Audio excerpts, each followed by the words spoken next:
Hey, and welcome back to another video. It is your Lifestyle is K, your secure woman mentor.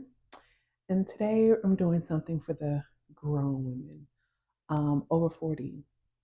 Yeah, let's talk about vetting men while dating over 40. Let's discuss what that looks like. Believe in strangers for help. Don't dwell upon this thought right now.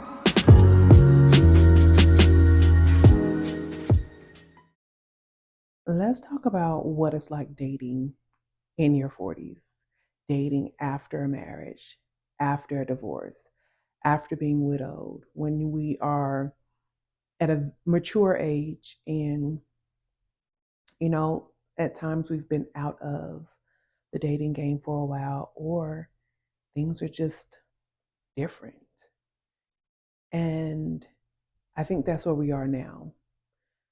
Some of us have had a slew of unhealthy relationships, and some of us just want to know how to do it differently this time. I just want to let you know that dating over 40 can be very lucrative, it can be very exciting. So never give up if a healthy relationship is what you desire. Just continue to work on you and do the things that work, and you'll get your happily ever after, right? And most of us don't know how to vet properly.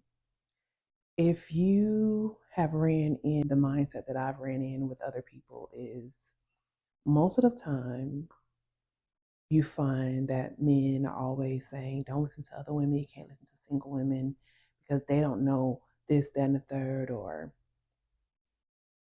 there's always some negative connotation to why other women shouldn't listen to other women when it comes to dating. But I'm letting you know right now, I want to see you happy. I want to see you flourishing. I want to see you in a healthy relationship. Do your best to unlearn all the things that you have learned from toxic people telling you that women don't want to see other women happy, women are jealous, women just want to see you lonely, misery loves company, because we're taking on a new mindset. Do those things exist? Yeah, everything exists. But we want to talk about the proper way to vet men so you can avoid being taken advantage of, so you can avoid picking someone out of desperation. We want to dive into that aspect of what it looks like to vet men. So I want to make this clear. We're at a very mature age now. So I'm hoping that you're okay with being alone and you're happy with your own company, because the process that it takes to vet a man, a lot of times it won't be quick and it won't be very simple, but it definitely will be worth your time. I want you to understand that who you date, who you allow to be in your life for a long term, it's one of the most important decisions that you will ever make. The decision you make to allow someone to be your partner, allow someone to combine your life with, it's an important decision. This relationship could last 10, 20, 30 years.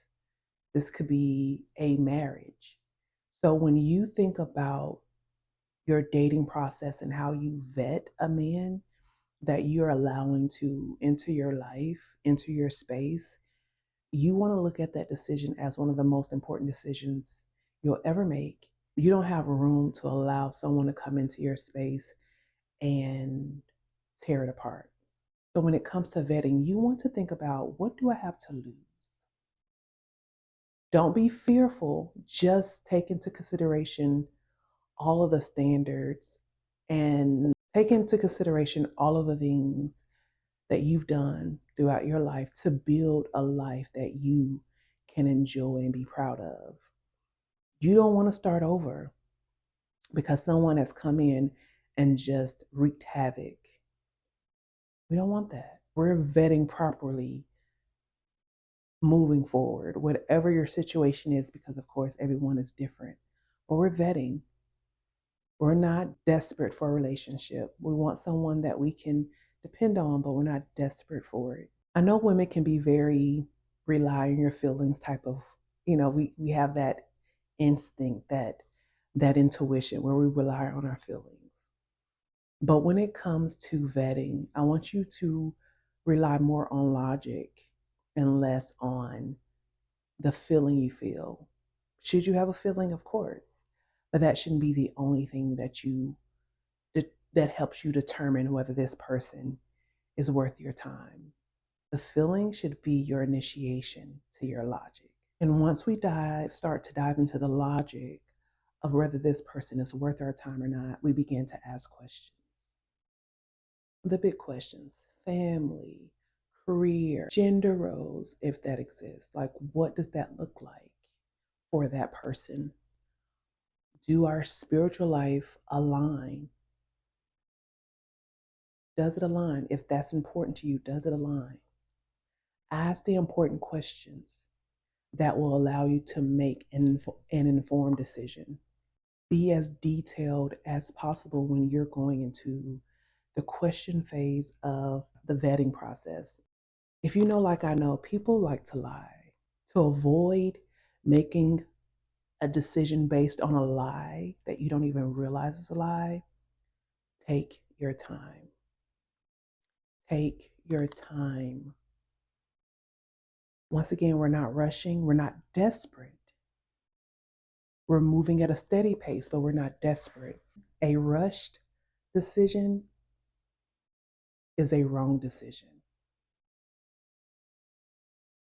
So please do not rush the vetting process.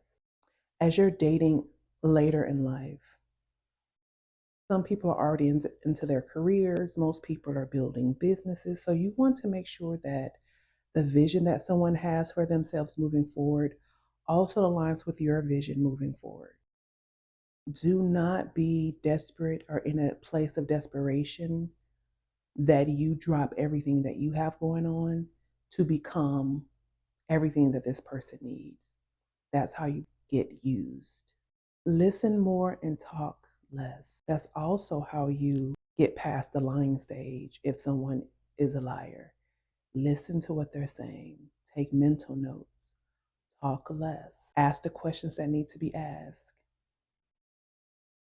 And one thing that I tell anyone that I know who's dating, if they don't like the fact that you ask questions because you're listening to what they're saying and they get irritated, that's the first sign that this person probably is lying or there's some type of insecurity there that you don't have time for.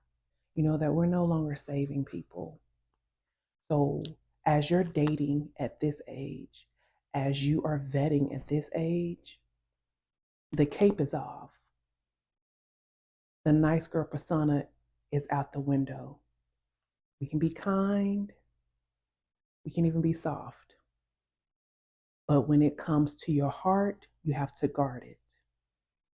And vetting properly, slowly but steady, and asking the right questions so you can make an informed decision is the best way to go. You deserve love at any age, at any time. But everyone isn't always worth the love that you have to give. So don't be desperate to give your love away to the wrong people. At this stage, we don't have time to try to guess what someone's feeling, how they might feel, what they want.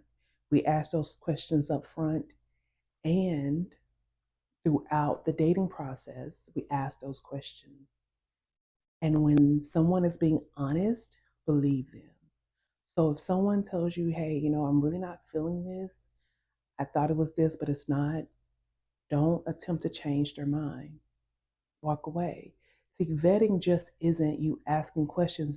Vetting is also you listening to comprehend what they're saying. If someone's saying, hey, you know what, I no longer want to pursue a relationship or dating with you, trust that honesty. If you don't lead with desperation, you'll trust that honesty.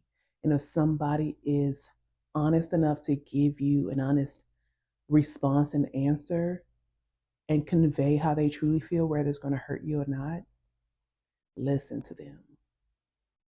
Is that Probably a good person, yes, but that's what you want.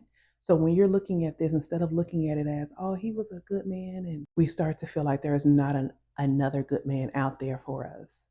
Listen, this is all about alignment as well. So if you've met a good one and that just wasn't for you, that means there's another good one somewhere waiting to meet you, waiting to give you all the things that you deserve. So when it comes to vetting, understand that you will run into some good ones that just aren't good enough for you. You'll run into some great men who just aren't great for you. But that means that you're on the path, the right path. So trust that and keep moving so that you can find what it is that you're looking for, and the person that's looking for you can find you. We want to go where we're celebrated, loved, and cherished, not tolerated.